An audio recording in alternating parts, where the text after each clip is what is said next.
দেশ ও রাজ্যের সাড়া ফেলা সেরা খবরের ঝলক।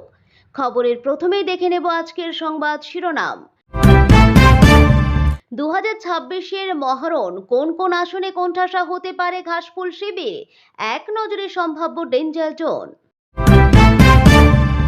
ইরান আমেরিকা থামলেও আচমকা হামলায় শতাধিক হিজবুল্লাহ মারল ইসরায়েল।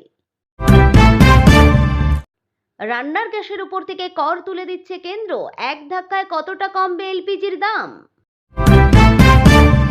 যুদ্ধবিরতির পর সংযুক্ত আরব আমিরাত ও কুয়েতে হামলা চালিয়ে নতুন করে উত্তেজনা সৃষ্টি করল। 13 বছরের কারাবাস শেষ, সব মামলায় জামিন পেলেন সারদা কর্তা সুদীপ্ত সেন। আসছি বিস্তারিত খবরে। 2026 সালের পশ্চিমবঙ্গ বিধানসভা নির্বাচন রাজ্যের রাজনৈতিক ইতিহাসে অন্যতম কঠিন এবং গুরুত্বপূর্ণ লড়াই হতে চলেছে বলে মনে করা হচ্ছে। মতামত সমীক্ষা অনুযায়ী তৃণমূল, কংগ্রেস এবং বিজেপির মধ্যে হাড্ডাহাড্ডি লড়াইয়ের সম্ভাবনা রয়েছে, যেখানে তৃণমূল সামান্য এগিয়ে থাকলেও বিরোধী বিজেপি 100-র বেশি আসন পাওয়ার ইঙ্গিত দিচ্ছে। এই আবহে বেশ কিছু সুনির্দিষ্ট আসন তৃণমূলের জন্য ডেঞ্জার জোন বা উদ্বেগের কারণ হয়ে দাঁড়িয়েছে। দুর্নীতির ছায়ায় থাকা আসন, শিক্ষক নিয়োগ দুর্নীতি, রেশন কেলেঙ্কারি এবং কয়লা পাচারের মতো অভিযোগে তৃণমূলের ভাবমূর্তি ধাক্কা খেয়েছে।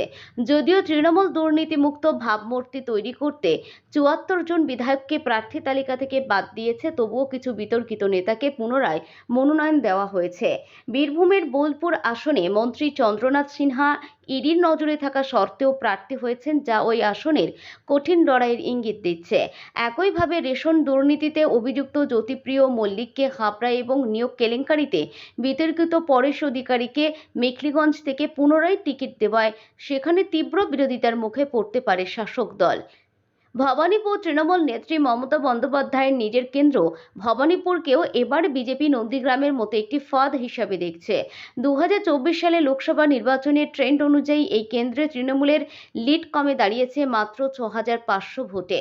বিজেপি এখানে শুভেন্দু অধিকারীকে দাঁড় করিয়ে তৃণমূল নেত্রীকে নিজ কেন্দ্রে আটকে রাখার কৌশল নিয়েছে। বীরভূমে ফাটল ও উত্তরবঙ্গের চ্যালেঞ্জ। অনুব্রত মণ্ডলের অনুপস্থিতিতে বীরভূমের দুবরাজপুর আসনটি তৃণমূলের কাছে বড় উদ্বেগের কারণ। 2021 এটি ছিল জেলায় তাদের একমাত্র হেরে যাওয়া আসন। এছাড়াও সিউড়ি, ময়ূরেশ্বর ও হাসন আসনে বর্তমান বিধায়কদের বিরুদ্ধে ক্ষোভ ও গোষ্ঠীদ্বন্দ্ব তৃণমূলকে বিপাকে ফেলতে পারে। অন্যদিকে উত্তরবঙ্গের 54টি আসনের মধ্যে বিজেপির আধিপত্য বজায় থাকায় শিলিগুড়ি, মাটিগড়া, নকশালবাড়ি এবং ফাঁসি দেওয়ার মতো আসনগুলি তৃণমূলের ধরাছোঁয়ার বাইরে চলে যাওয়ার আশঙ্কা রয়েছে। সংখ্যালঘু ভোট ও প্রান্তিক আসনের লড়াই। মুর্শিদাবাদ ও মালদাহের মতো সংখ্যালঘু অধ্যুষিত জেলাগুলিতে আব্বাস সিদ্দিকীর আইএসএফ এবং হুমায়ুন কবিরের মতো বিক্ষুব্ধ নেতাদের জোট তৃণমূলের ভোট ব্যাংকে থাবা বসাতে পারে। এর ফলে ভাঙড় বা সাগরদিঘির মতো আসনগুলিতে ফলাফল উল্টে যাওয়ার সম্ভাবনা রয়েছে। এছাড়াও রাজ্যে এমন 57টি আসন রয়েছে যেখানে জয়ের ব্যবধান ছিল 8000 ভোটের কম। কুলটি, ঘাটাল, দাঁতন এবং বাঁকুড়ার মতো এই প্রান্তিক ব্যবধানের আসনগুলিতে সামান্য ভোট পরিবর্তন তৃণমূলের পতন ডেকে আনতে পারে। ভোটার তালিকায় রদবদলের প্রভাব। বিশেষ নিবিড় সংশোধনের ফলে রাজ্যে প্রায় 91 লক্ষ ভোটারের নাম বাদ গেছে। উত্তর ও দক্ষিণ 24 পরগনা এবং মুর্শিদাবাদের মতো তৃণমূলের দুর্ভেদ্য দুর্গে বিপুল সংখ্যক নাম বাদ যাওয়ায় নির্বাচনী পাটিগণিত শাসক দলের প্রতিকূলে যাওয়ার সম্ভাবনা তৈরি হয়েছে। পরিশেষে বলা যায়, দুর্নীতি, গোষ্ঠীদ্বন্দ্ব এবং ভোটার তালিকায় রদবদল তৃণমূলের 4 বারের জয়ের স্বপ্নকে এই আসনগুলিতে বড় চ্যালেঞ্জের মুখে ফেলেছে।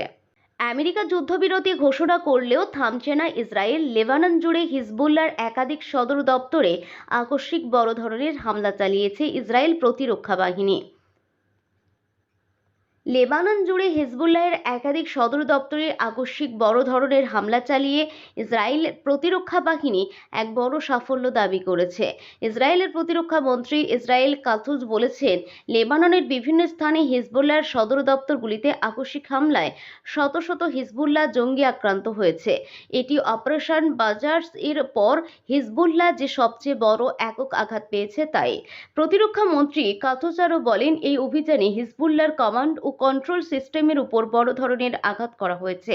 লেবাননের বিভিন্ন অঞ্চলে একসঙ্গে চালানো এই হামলাকে তৈরি সবচেয়ে কেন্দ্রীয় শক্তিশালী আঘাত বলে বর্ণনা করেছেন। ইসরায়েলি সেনাবাহিনী জানিয়েছে, হামলায় হিজবুল্লাহর অস্ত্রাগার, কমান্ড সেন্টার ও সামরিক পরিকাঠামো লক্ষ্য করে নির্ভুল আক্রমণ চালানো হয়েছে।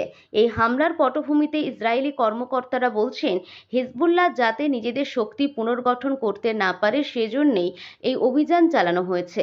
গত কয়েক মাস ধরে লেবানন সীমান্তে হিজবুল্লাহর রকেট ও ড্রোন হামলা বেড়ে যাওয়ার পর ইসরায়েল কড়া অবস্থান নিয়েছে। প্রতিরক্ষা মন্ত্রী কাথুরি স্পষ্ট হুঁশিয়ারি দিয়ে বলেছেন, হিজবুল্লাহ যদি নিজেদের পুনর্গঠনের চেষ্টা করে বা ইসরায়েলের বিরুদ্ধে হুমকি তৈরি করে তাহলে তার উত্তর হবে অপরিসীম শক্তিতে।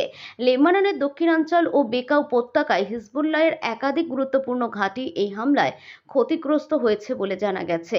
ইসরায়েলি সেনাবাহিনী দাবি করেছে, হামলায় হিজবুল্লাহর উচ্চপদস্থ কমান্ডার সহ শতাধিক সদস্য হতাহত হয়েছে। তবে লেবাননের সূত্রগুলি এখনও বিস্তারিত ক্ষয়ক্ষতির তথ্য প্রকাশ করেনি। হিজবুল্লাহর পক্ষ থেকে প্রতিক্রিয়া বলা হয়েছে, তারা এই হামলার জবাব দেবে এবং ইসরায়েলের বিরুদ্ধে লড়াই চালিয়ে যাবে। এই ঘটনা মধ্যপ্রাচ্যের উত্তেজনাকে আরও বাড়িয়ে তুলেছে। গাজা যুদ্ধের পাশাপাশি লেবানন সীমান্তে ইসরায়েল হিজবুল্লাহ সংঘাত দীর্ঘদিন ধরে চলছে। গত বছর সেপ্টেম্বরে হিজবুল্লাহর সদর দপ্তরে বড় ধরনের হামলার পর এটি সবচেয়ে বড় অভিযান বলে মনে করা হচ্ছে। ইসরায়েলি কর্মকর্তারা বলছেন, তাদের লক্ষ্য হল হিজবুল্লাহর সামরিক সক্ষমতা ধ্বংস করা এবং উত্তর ইসরায়েলের নিরাপত্তা নিশ্চিত করা। আন্তর্জাতিক মহলে এই হামলা নিয়ে উদ্বেগ প্রকাশ করা হয়েছে। জাতিসংঘ সহ বিভিন্ন দেশ উভয় পক্ষকে সংযম দেখানোর আহ্বান জানিয়েছে। লেবাননের সরকার বলেছে, এই হামলা লেবাননের সার্বভৌমত্বের লঙ্ঘন এবং বেসামরিক এলাকায় ক্ষয়ক্ষতি হয়েছে। অন্যদিকে ইসরায়েল জানিয়েছে, তারা শুধুমাত্র সামরিক লক্ষ্যবস্তুকেই আক্রমণ করেছে। যুদ্ধবিরতির পরেও সংযুক্ত আরব আমিরাত ও কুয়েতের জ্বালানি অবকাঠামোগুলিতে হামলা চালিয়ে নতুন করে উত্তেজনা সৃষ্টি করল ইরান। সম্প্রতি ঘোষিত যুদ্ধবিরতির সত্ত্বেও উপসাগরীয় অঞ্চল জুড়ে গুরুত্বপূর্ণ জ্বালানি স্থাপনাগুলিতে নতুন করে হামলা হওয়ায় মধ্যপ্রাচ্যে উত্তেজনা আরও বেড়েছে। জানা গেছে, ইরান সংযুক্ত আরব আমিরাত এবং কুয়েতের মতো দেশগুলিতে তেল ও গ্যাস অবকাঠামো লক্ষ্য করে ড্রোন ও ক্ষেপণাস্ত্র হামলা চালিয়েছে। চলমান সংঘাত প্রশমনের লক্ষ্যে একটি যুদ্ধবিরতির পরপরই এই হামলাগুলি চালানো হয়, যা এর কার্যকারিতা নিয়ে গুরুতর উদ্বেগ সৃষ্টি করেছে। এদিকে সংযুক্ত আরব আমিরাতে একটি হামলার ফলে সৃষ্ট অগ্নিকাণ্ডের পর আবুধাবির একটি প্রধান গ্যাস প্রক্রিয়াকরণ কেন্দ্রকে কার্যক্রম স্থগিত করতে বাধ্য হতে হয়। একইভাবে ড্রোন হামলায় কুয়েতের গুরুত্বপূর্ণ তেল স্থাপনা এবং শোধনাগারগুলি ক্ষতিগ্রস্ত হয়েছে এবং আগুন নিয়ন্ত্রণে আনতেও ক্ষতিগ্রস্ত স্থানগুলি সুরক্ষিত করতে জরুরি দল মোতায়েন করা হয়েছে।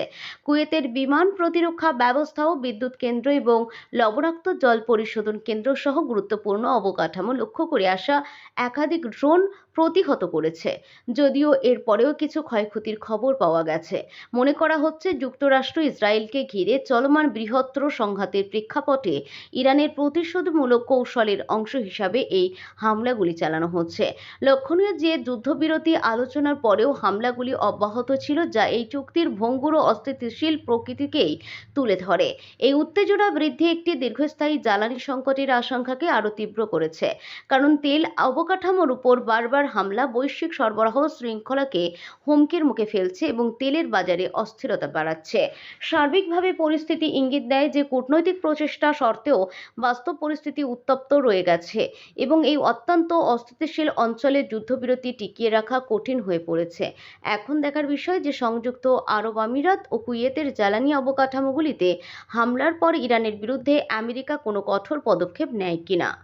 দীর্ঘ 12 বছর 11 মাসের রুদ্ধদ্বার কারাবাসের অবসান। অবশেষে সবকটি মামলায় জামিন পেয়ে জেল থেকে মুক্তি পেতে চলেছেন সারদা চিটফান্ড কেলেঙ্কারির মূল হোতা সুদীপ্ত সেন। বুধবার কলকাতা হাইকোর্টের বিচারপতি রাজর্ষি ভরদ্বাজের ডিভিশন বেঞ্চ সুদীপ্ত সেনের জামিন মঞ্জুর করেছে। এর ফলে রাজ্যের সবথেকে বড় অর্থলগ্নি কেলেঙ্কারির অন্যতম প্রধান অভিযুক্তের জেল থেকে বেরোনোর পথে আরও কোনো আইনি বাধা রইল না। বুধবার রাজ্য পুলিশের হাতে থাকা শেষ দুটি মামলায় সুদীপ্ত সেনকে জামিন দিয়েছে আদালত। দীর্ঘ প্রায় 13 বছর হাজতবাসের পর এই রায় ঘোষণা হওয়ায় চাঞ্চল্য ছড়িয়েছে রাজনৈতিক মহলে। তবে আদালত জামিন দিলেও বেশ কিছু কঠিন শর্ত আরোপ করেছে। আদালত জানিয়েছে, জেলের বাইরে থাকলেও সুদীপ্ত সেনকে তদন্তে পূর্ণ সহযোগিতা করতে হবে এবং আদালতের অনুমতি ছাড়া তিনি এলাকা ত্যাগ করতে পারবেন না। উল্লেখ্য, 2013 সালে কাশ্মীর থেকে গ্রেপ্তার হওয়ার পর থেকে শ্রীঘরে দিন কাটছিল সারদা কর্তার। তাঁর বিরুদ্ধে কয়েক হাজার কোটি টাকা আত্মসাৎ এবং লক্ষ লক্ষ আমানতকারীকে সর্বশান্ত করার অভিযোগ ছিল। সিবিআই এবং ইডির একাধিক মামলায় এর আগেই তিনি জামিন পেয়েছিলেন, কিন্তু রাজ্য পুলিশের দায়ের করা কিছু মামলায় তার মুক্তি আটকে ছিল। বুধবার সেই বাধা কেটে যাওয়ায় বৃহস্পতিবারই তিনি প্রেসিডেন্সি জেল থেকে মুক্তি পেতে পারেন বলে মনে করা হচ্ছে। সারদা কেলেঙ্কারির জেরে একসময় রাজ্য রাজনীতিতে তোলপাড় হয়েছিল। বহু সাধারণ মানুষ তাদের সঞ্চয় হারিয়েছিলেন। দীর্ঘ আইনি লড়াইয়ের পর সুদীপ্ত সেনের এই মুক্তি আমানতকারীদের মনে মিশ্র প্রতিক্রিয়া তৈরি করেছে। অন্যদিকে ভোটের মুখে সারদা কর্তার মুক্তি বিরোধীদের হাতে নতুন কোনো রাজনৈতিক অস্ত্র তুলে দেয় কিনা এখন সেটাই দেখার।